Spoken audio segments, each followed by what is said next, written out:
to have had some really awful experiences in work before I even took over my own business. I think that's the foundation of actually everything that's happening today. The real lessons, they came from failure, not success.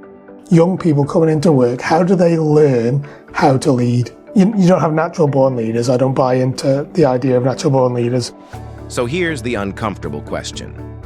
What if everything you've been told about leadership is backwards? The real crux of this is whether this gets to the front lines and happens day in, day out, comes down to two very simple words, and that's expectation and accountability. And the biggest problem in your business isn't strategy? 70% of the engagement issues is as a result of a bad manager. It's leadership.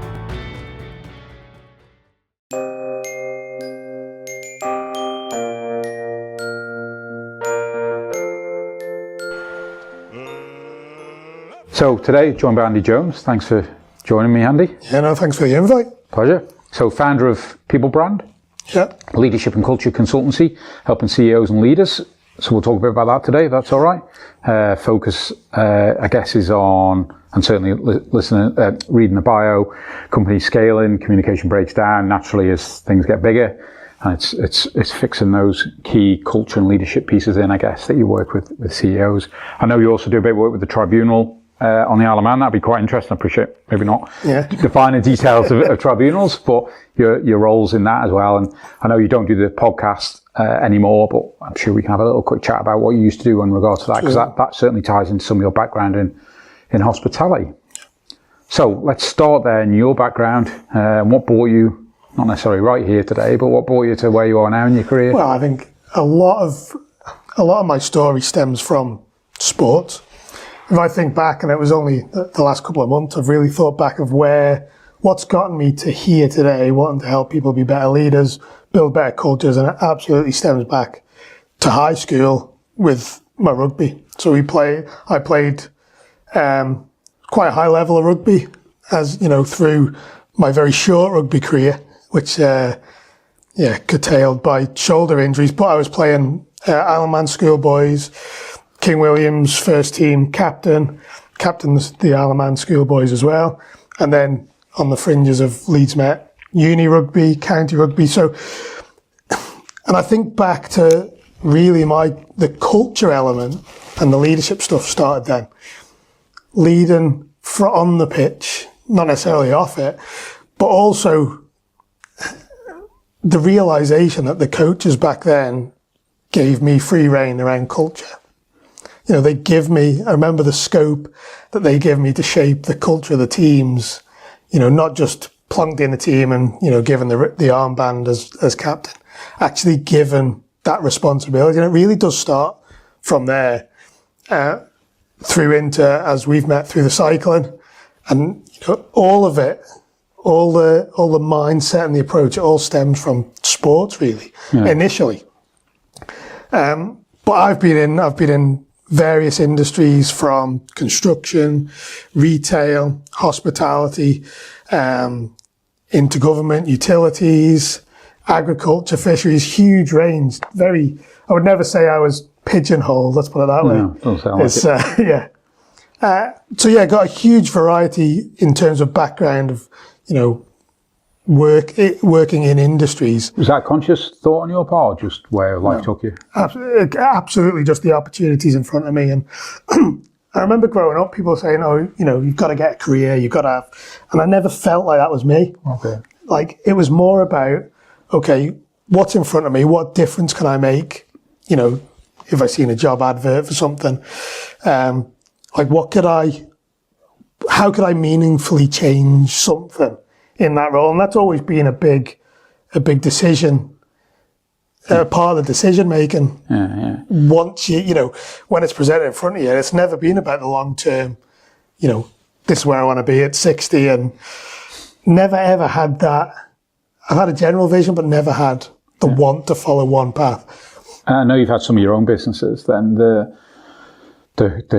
I guess it's a perfect kind of breeding ground when it comes to leadership and culture, because you are top of that tree to lead and lead by example. So talk a bit about maybe some of the businesses you've had or led. Yeah, well, so my first business really was the cafe in Oncombe Park. And that was, again, it was an opportunity in front of me. Do you want this? And I couldn't turn it down. At the time, I was still well into the cycling. You know what cycling's like with cafe culture. Loved the cafe stop. Yeah. And it was that vision then of going, yeah, I can have, we can have our own place here. And not the ideal spot by any stretch, to meet my vision of what I wanted, but it was a step in. And that was, we took that business on in 2019. And yeah, we ran it for the first year, more or less as it is, built the funds up and refurbed it and rebranded it in 2020, just before COVID hit. But really a lot of, even then, like shaping the team, I inherited a team initially and had that need to change them to how we wanted them to operate. But thinking about it again, it stems from way before that. So, I've had I'm going to say luck to have had some really awful experiences in work before I even took over my own business. And I think that's the foundation of actually everything that's happening today. So, one of my first roles, which was in hospitality on the maintenance side. Like I was, to put it bluntly, I had the worst boss I'd ever had. And it was at, 2021, it was a really big experience to have at that age. Like, I now speak to people and have stories of people in their sort of 50s, early 60s that are only just coming up against these issues. That I'm not going to go into specifics, but long story short, they wanted their cake and eat it. Right. They wanted to have the maintenance jobs done quickly, but they wanted them done cheaply. And, as much as I could pull a rabbit out of the hat, I couldn't do that, Yeah. So, and again, all these things throughout my career, the biggest thing that stuck with me was, and this was in 2018 and I remember it, how do young people coming into work, how do they learn how to lead? Because it's not, you don't have natural born leaders. I don't buy into the idea of natural born leaders. You have people who have, traits of natural born leaders, but how do people develop into being better leaders, especially when they're faced with this idea or managers who are less than ideal? Mm. And that actually really back then, when I think that was the spark to what I'm doing today. Yeah. It's only taken 12 years, 8 to 12 years to realize that. But yeah, going back to the cafe then, it was really about how can we from the very beginning create what we want in the workforce, in the team. Mm. How can we tie them around what we're doing here, which is beyond simply operating a cafe. Yeah. It's about that depth of actually what difference do we make to people's lives by operating in this humble little coffee shop in the middle of Oncombe Park. And that's really the foundation of everything else we did in there. Yeah. Around standards, around skills. Everything was built around serving that purpose. So, in that, Simon, you mentioned at the start of the bit about the cafe, you talked about your vision. Obviously, every business needs that. Every business hasn't got one. And obviously, the important part of that is to tie them together. But let's cascade our way through a business then. And we'll come back to your journey. So, I guess we all start with the vision. And I guess not necessarily... Well, I guess when I look at leaders... That vision varies because some will be 1 to 2 years, and maybe look at someone like Musk who's looking like 20 years down the road, and we're not all that, if we call it skilled or the ability to do that. But I guess if we start with the vision, how important, it's an obvious, I'd like to think it's an obvious question, but it's not, but how important is that vision as your start point? So when we approach developing a vision, we don't actually start with that. So what I tend to do is, it's about the person. So who is it an entrepreneur who's founded the business? Is it your CEO who's leading the leadership team? But we actually start with values. You know, the mission and vision and values that we hear in the corporate world gets bounced around. We flip it and it's values, mission, vision. And the reason for that is it's the values that support the mission and the vision. Whereas a lot of organizations do it the other way around. They start with a vision and a mission. This is what we're here for. And then they cherry pick the values off the back of that. Whereas what I try and do is get people to think about who they are as individuals. What do you value personally? What can you do? How can we encapsulate your personality in those values for the very reason that when you're in the business day in, day out, you need to be living them.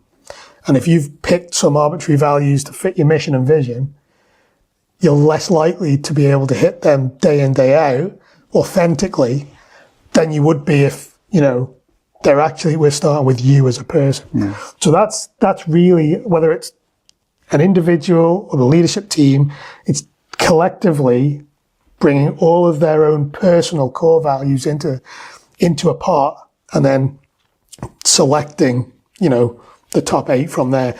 That then is what will prop up the mission and the vision. Right. Because as much as a lot of people start a business and it's all about, I'm going to do this and I want to make money, that's great initially, but once you start getting down the road, as happens with anyone, it's like when you get a pay rise, it's great until you're basically living to that money and you're looking for more.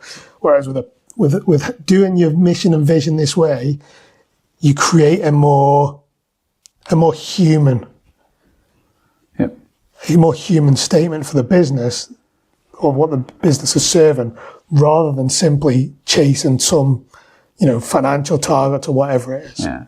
So that really is the starting point. Okay. So when we talk about values, I've done a few podcasts with different folks around that, and I think there's the old, I suppose people say, values aren't what's on the wall, because there's obviously this concept of, I guess, businesses having certain things on the wall or within the brand.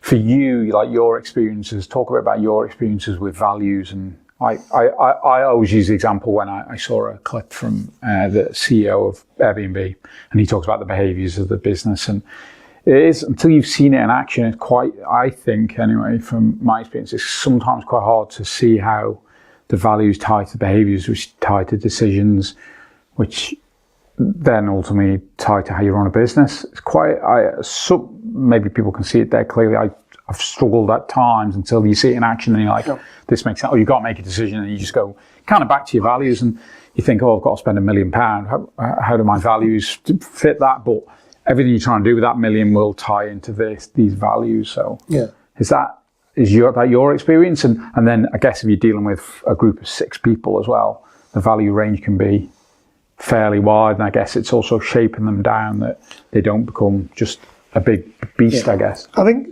you would never want to have more than 8. The reason for that is you don't want to, what you need is you need your frontline workers to be able to say to you, here are our values. And what happens once you start going beyond that, it's harder than for them to remember them, let alone act in line with them. But what you're saying there about your values absolutely mean nothing when they're on a wall. And I've been in organisations where they've refreshed their mission, vision and values, and you think, well, actually, what does that mean? Because one, I don't see any of that in the day-to-day in this, in my work. But what I found happens is that once you create that, you have got to have a mechanism to cascade that down through the organisation. And that can be through your one-on-ones. If you can get, you got your managers buy in and they're leading their people in line with them, that's the absolute, the pinnacle of it. But the problem comes is when someone reads a value, what does that mean? Because let's take innovation as an example. Your definition of what being innovative is may be totally different from mine and everyone else in the organization. So you have to define it at that point. What it means as it fits to your mission and your vision. So it's not just simply, the Oxford Dictionary, what's innovation? What does innovation mean in the context of mission and our mission and vision and where we're going? The strategic level sort of fit of that. Yeah. The flip side of that is including what it isn't. Because as much, again, as you can define it of what it means, people read it differently. So it's about creating the guardrails in a way that is absolutely clear to people what innovation, as an example, means to the organization. That then has to you have to live that then. Simon Sinek talks about a particular example, and I use this whenever I talk with people now, is about this, the core value of honesty. But then you have that on one hand, and then you've got the CEO, someone rings up their assistant, they ring through and say, oh, such and such is on the phone, tell them I'm not here. That's that little moment there, that behavior of casually being dishonest tells the organization, it may be just that one person or other people, actually, we don't really value honesty. So you've got to then absolutely live them. From your senior team, that's got to be your starting point. Yeah. I guess that's a big challenge, as I mentioned there, about, I'll use the word buy-in, but it's the buy-in, isn't it? If you've got senior, big, well, even doesn't need to be big senior leadership team, you've got to have that full buy-in and their understanding. Yeah. And I guess that grows over time as well. It does, and I think the real crux of this is whether this gets to the front lines and happens day in, day out, comes down to two very simple words, in my experience, and that's expectation and accountability. And this is where most organizations fail when it comes to their culture and the behaviors that they're expecting. And that's one, they're not setting clear expectations, so they're not doing that definition. They're not communicating that to people. And two, they're not holding people accountable when they are not consistent with those. Mm. And this is where, well, you think about it. If you are very clear, you give instructions to someone to do a task. You're very clear about it. They've confirmed what they understand the task to be. Everyone's happy with what's expected. If they then don't do that, what do? Do you hold them accountable? And when I say accountable, we're not talking about running them over the coals and, down the disciplinary route. It's about calling it out, saying, you said, you agreed to do this. We haven't achieved it. Why not?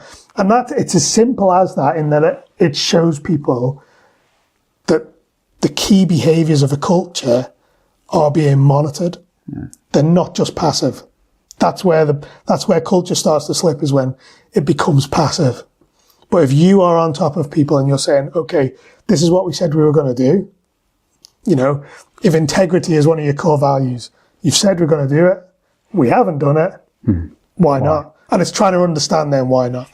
One of the things from chatting with some high-performing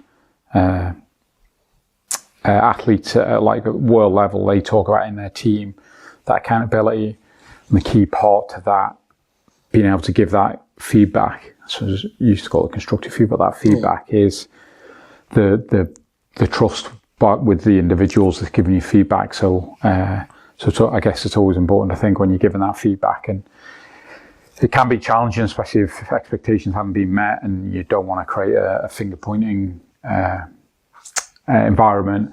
That there's absolute trust between the leader and the individual, and then there's just more vulnerability then to allow you to share your concerns, I guess.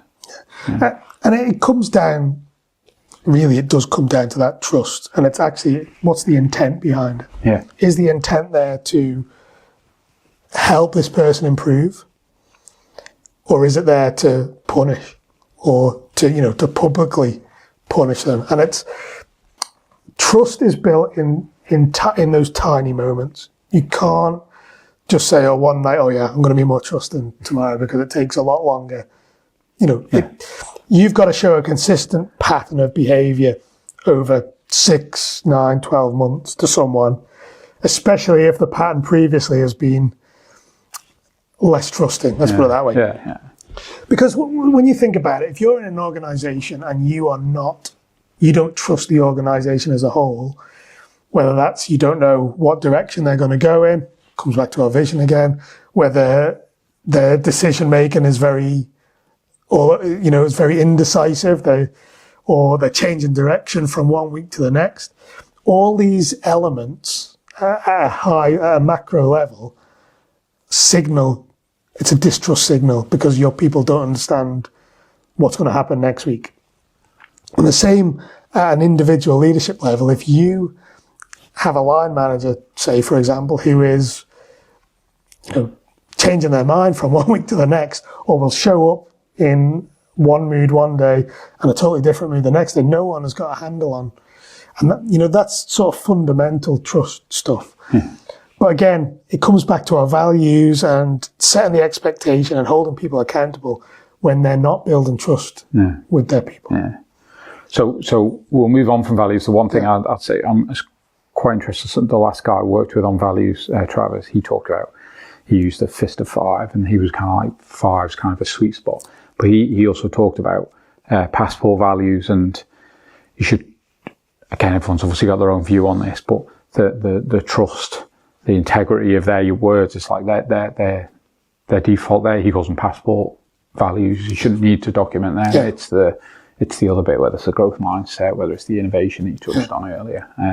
That's something I must say will always resonate with me. And I agree with that completely, because without those, and I don't know which ones he includes in those specifically, but let's take trust and psychological safety as an example. Why would the expectation not be that we trust the people we work with? Like, it should be, but the problem is that these businesses have targets, and we're working towards, particular revenue goals or whatever it is. And those trust and psychological safety bits, the stuff that should be there as fundamental on a human being level, gets sidelined. And for me, that's why I think we have to place those front and center. And especially as a business starts to scale, because whereas with a founder or a small team, say up to like 50 employees, you can be in and around that and you can police it, on a one-to-one basis almost. Once you start scaling, you've got to then have these things in place, these leadership standards, which those go into. That's where you're... Would you say that sweet spot's 56? Where's your number? I appreciate it'll be varied. Yeah, it does vary. And it depends on whether it's you're in one office building or multiple. But it's usually around there where, growth is happening. The business is getting away from itself to a certain extent. And the culture and the leadership standards and that development that needs to happen at that moment doesn't happen at that crucial moment. And what you see then is businesses grow to 150, 175, and they start to hit a wall and go, we've hit a plateau here. Why have we hit a plateau? And more often than not, obviously the market and the products that they offer have an impact, but more often than not, it's how internally the business is operating. And it's usually, and I say usually because it's not always the case, but you have a dependence problem. Whereas when the organization is small, say as a founder or a CEO, you can pull the strings. Okay. So your voice is diluted, is what you're saying there. It's diluted, but your span of control is diminished because people are so many factors removed from you. So it's having those things in place that you can trust the person, that the team below you are going to lead their people in line with our culture and maintain those standards. And it's ultimately your key to scale in any organisation from there. So on that leadership point, you mentioned earlier that maybe not everyone I don't want to misquote you, but it was kind of along the lines of leadership. You build and develop. You don't just come out ready, which obviously I'm sure is the case. And I guess some people have slightly more natural ability to do that than others. So a leader is not. I guess when we're talking about values, that's behaviours, that's leading, not just knowledge, for example, of a technical aspect of the role. It's wider than that. So do you think, and your experience in businesses, that enough time spent on leadership training and developing that skill, and then more importantly, that can be also generic training, but I guess part of that training is very important to then link and customise it for the business's vision, the business's values as well. And certainly in my experience is that those two are often not really connected. I wouldn't say they're disconnected, but they're certainly not necessarily connected. To answer your first question, I think no is the short answer. There isn't enough focus given to leadership development. And I'll tell you for why. There was a stat, and I think it's a Gallup stat, that 70% of the engagement issues that organisations face is as a result of a bad manager or a perceived bad manager. And when you think of any organisation, if you could have a 70% improvement in the engagement of your employees, what would that do to your top and bottom line? If you've got employees who are engaged and are actively driving towards the same goals as everyone else, it makes a big difference. And when it comes to culture, leadership is your biggest lever. It's as much as we can talk about values and mission and vision, which are all really important. The biggest impact on the performance of an organisation is the quality of its leaders. So I think if you're not looking at that, there's a problem. Because you think if you're in any business that's growing, you're always going to need more leaders to lead the people below. And if you're not actively developing them, not actively developing them on the first hand, but not actively developing them in line with your business, you're going to hit that plateau. And that's what, again, we tend to see is when that's not being invested in, managers aren't as effective, and therefore the people who are on the front lines actually doing the work are struggling to have what they need in the direction and support to do that work that generates that business. Yeah. If that's... Yeah, no, it does. I think one of the things I remember you saying to me when we met before was, before I book your leadership training, I want to understand your culture. And that's, I must say, I have a huge amount of conversations in that area, but it's not something I've heard someone say before, so I suppose that comes back to and the question in hand, which is, I need to understand this bit before, because I can train your leaders different ways, but I need to do it in line with what you expect your leaders to look, act and behave like. Ultimately.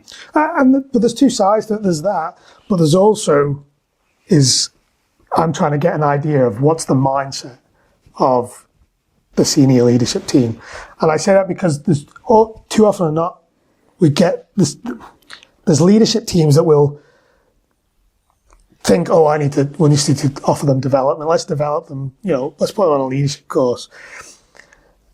But really what we want or what I like to see is that there's a leadership team who is people first. So they want their leaders, the senior leaders, to lead with a people first mindset. Because ultimately, again, come back to that start, if you've got a significant part of your workforce disengaged, productivity is not going to be there, the business suffers. And I remember having a conversation with a hospitality leader, must be getting on for 2 years ago now. We did a little bit of work with them. They wanted the financial performance was absolutely paramount. And you can understand that hospitality, sometimes you're dealing with single digit profit numbers, if you're even getting that. And it's more acute in hospitality. If you can improve the standard of leadership in venues, as an example, if you've got happier staff, they're the people, they're part of your product. You're selling that to your customer. It's part of the experience. And it's the same with any industry. anywhere where your people are interacting directly with your customers, their happiness in their job is really important. And that's where, for me, is getting a measure of what that senior leadership's mindset is.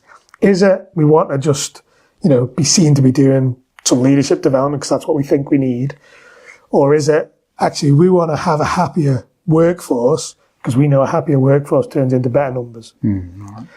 And really it's about embodying the ethos of the organisation, but it's also actually what's the intent. And it comes back to that again. It's why do we want to do this over let's just tick that box. And in more recent years, you see more emphasis or not on EQ of people. Absolutely.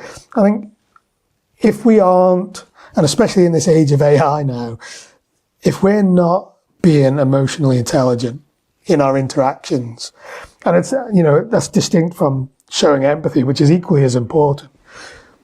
But having the emotional intelligence as a leader is, it's right up the top there. And that's because we need to understand as leaders what impact our decisions and behaviors are having. And I remember, again, going back to my own experience, and it was very early in my career, admin level, and our leadership team had made a huge change to how, and it affected our day-to-day. But they had no consideration. No one asked us a question. No one even approached us and saying, this is what we're going to do. How does that impact you? And ultimately, it failed. But from us as an admin team, back then it was like, no one cares about us. And this is where, emotional intelligence is so important for that understanding. And it should impact how you make decisions. Every single decision, what's the impact it's going to have on our people? How are they going to feel? How are our customers going to feel? It's really important. But I'm going to come back to the empathy element, which, people often confuse empathy and emotional intelligence. Whereas I always talk about emotional intelligence as being aware, as having awareness. Whereas empathy, which is a different beast, is that's the actual feeling. You're aware of people, what it's going to do to people, and you actually feel it as well, which is, again, is important from a leadership perspective, in that if you can't be empathetic, you can be aware of what's happening, what impact your decision's going to have. You might fall on the sociopath scale somewhere. But then you go, well, actually, that doesn't matter, we're going to do it anyway. Yeah. Whereas that little bit of empathy is sometimes enough to go, we need to hold on here. Let's revisit this. But yeah, I think without a shadow of a doubt, EQ is right up there. So we touched earlier on sport, and I'll just bring it back to sport again. Having done some conversations recently, the importance of teams and teamwork, and ultimately looking at high performance of teams. So from everything we've chatted about so far, then you tie back to say rugby days. Obviously, there's a vision, obviously, to win games, but can you maybe just correlate that into what that actually looks like from a standard setting? Is that then, if we think about behaviours, turn up for training, and how do those things sit next to each other from let's say, a business world to a sports world? Well, with the sports, it was, for me, it's when rugby started getting serious, it was like, okay, I wanted to be the best. There's a talent there to it. I only started when I went into high school in year 7, but there's something here. So I, stuck at it for a few years. But it was probably around the time I was 14, 15, and I wasn't the fittest. I wasn't the best physically. I could hold my own, but I needed that edge. And that was when I started looking at things very closely. And it started off initially was diet.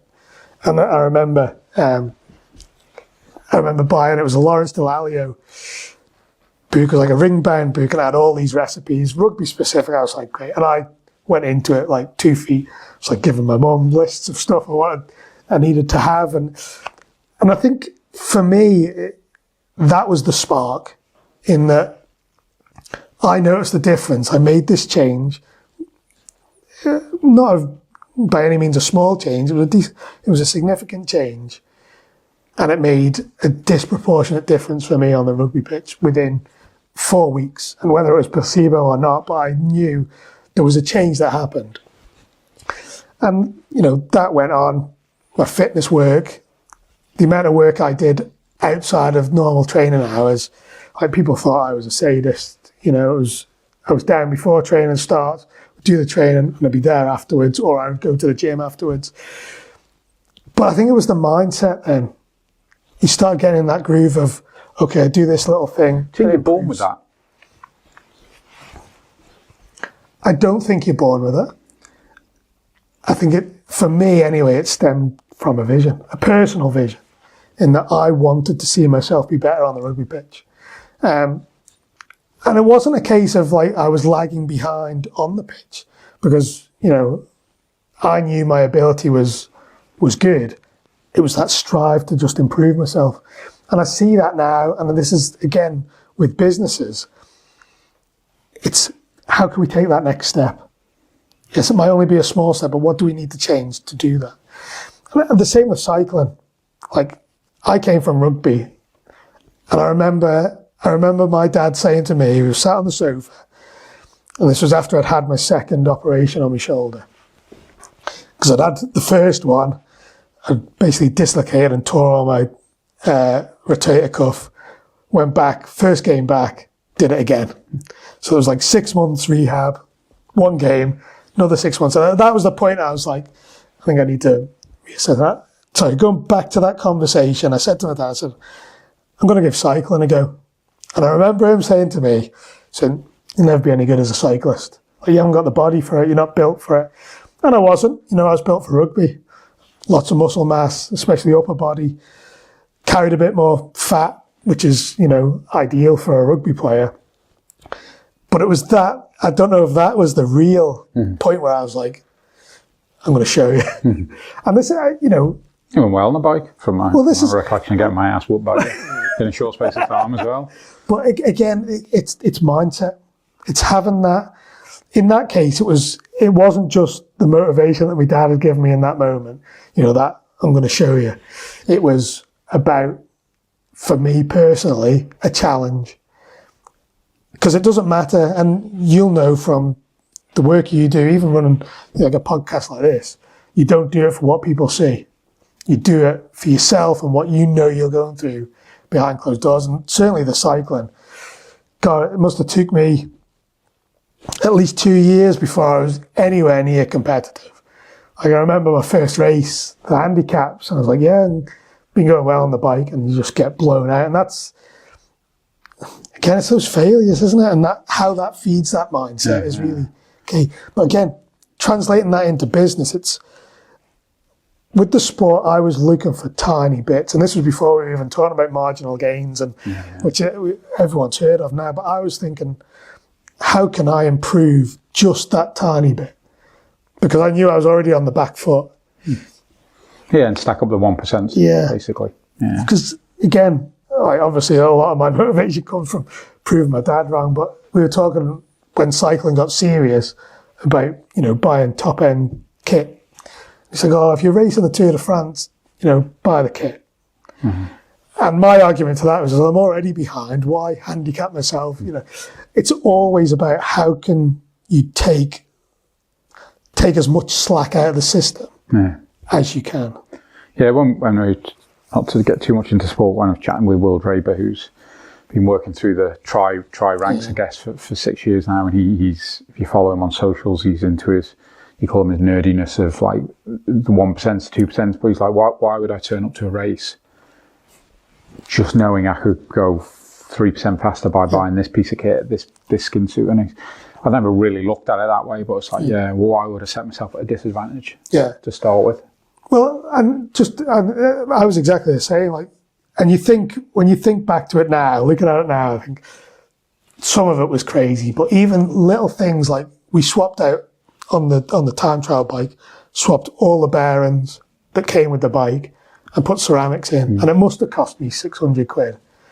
And, I went faster after it, whether again it was all in my head. But that's exactly the thing. Like, do you invest time, money, effort, whatever it is, to have, to show up on race day with 2%? Yeah. The answer for me is always yes. Yeah, and look, of course, that'll correlate to business, isn't it? Because you turn up for business, can we do more? Can we be better? Can we improve? And that will filter through to more output from the team. It does. Customers. Well, you look at business, and you've been in the cycling game as well.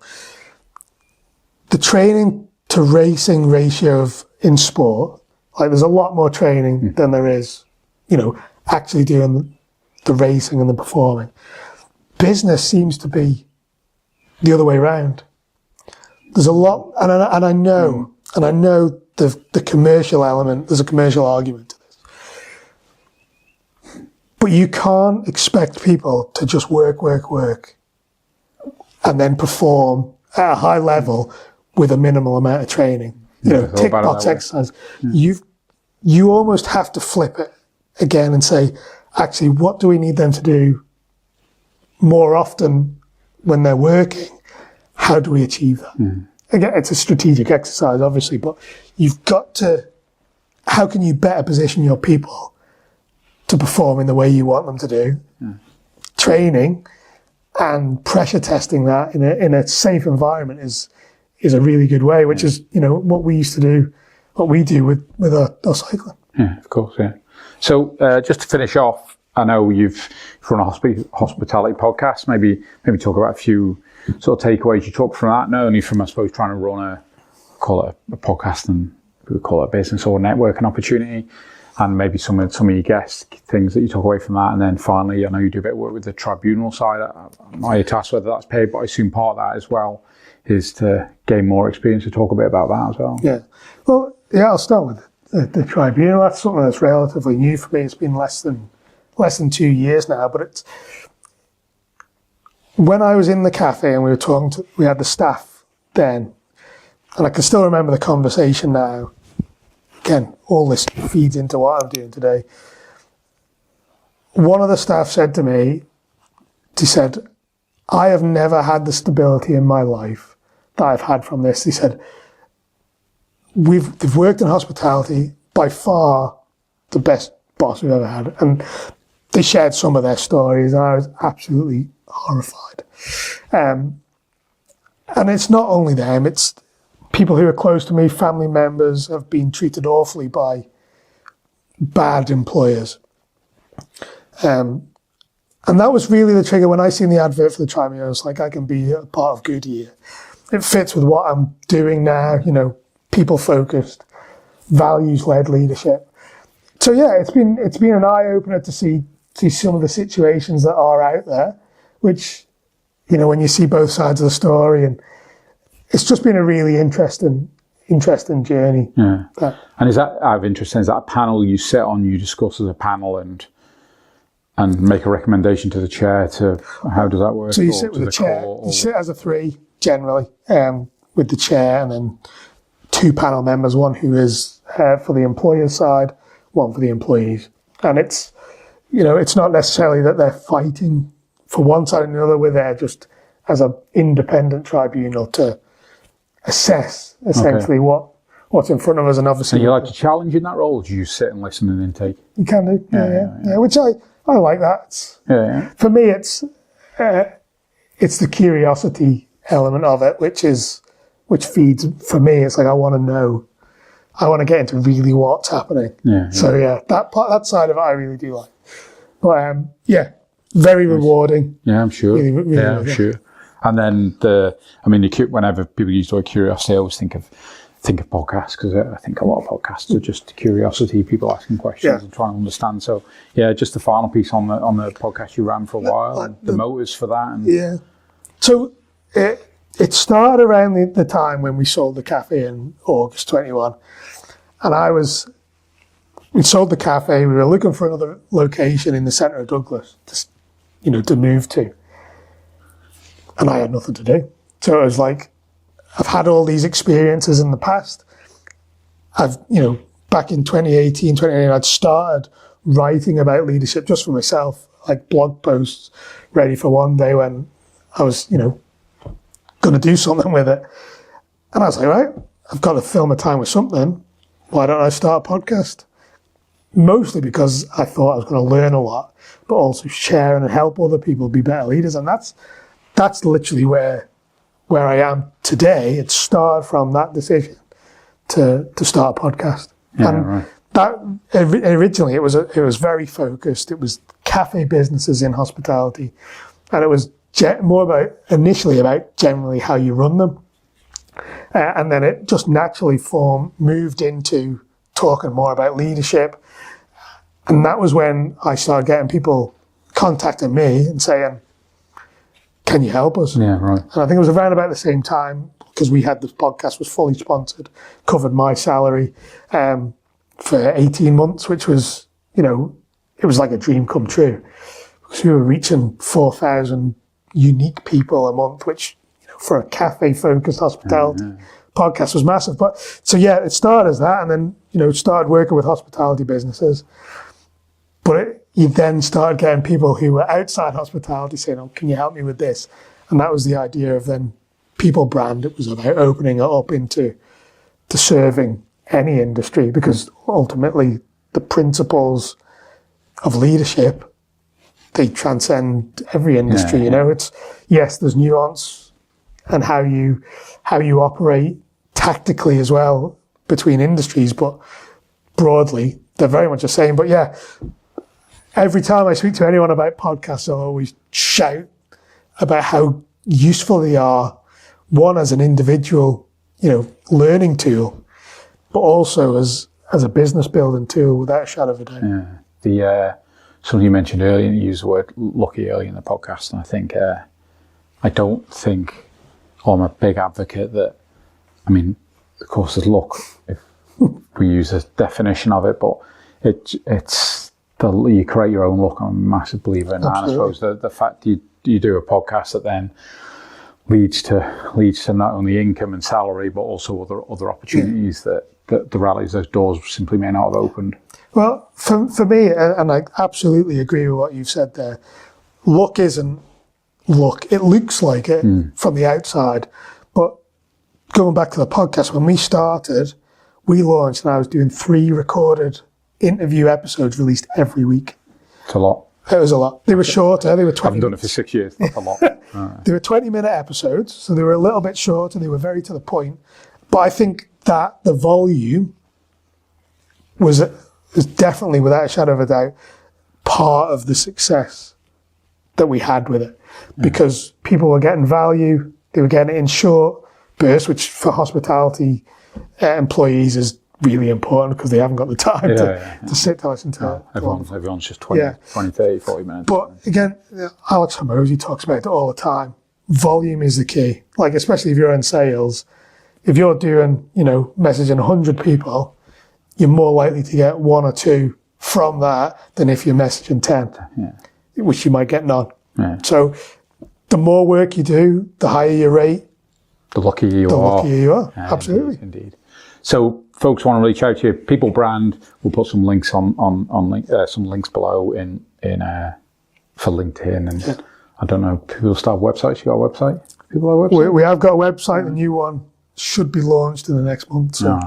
But yeah, reach out through your LinkedIn. Yeah, obviously, I'm sure we haven't had this conversation. I'm sure people just want to have a coffee and pick your brains or get a steer. I'm sure you've known you long enough that you'd be willing to do that. More importantly, if they want to do some work, definitely reach out. Yeah, ultimately for me, it's all about making someone's life better. And if, like I say, if someone wants to chat and it helps them or helps them run their business slightly differently, more than happy to do that. Appreciate it. Thanks, Andy. Thank you very much. It's word out from Martin. Poor flimsy humans. Don't you wish you were flawless like me? A towering inferno of physical perfection? I hate to pop your blimp-like ego, but you're not perfect.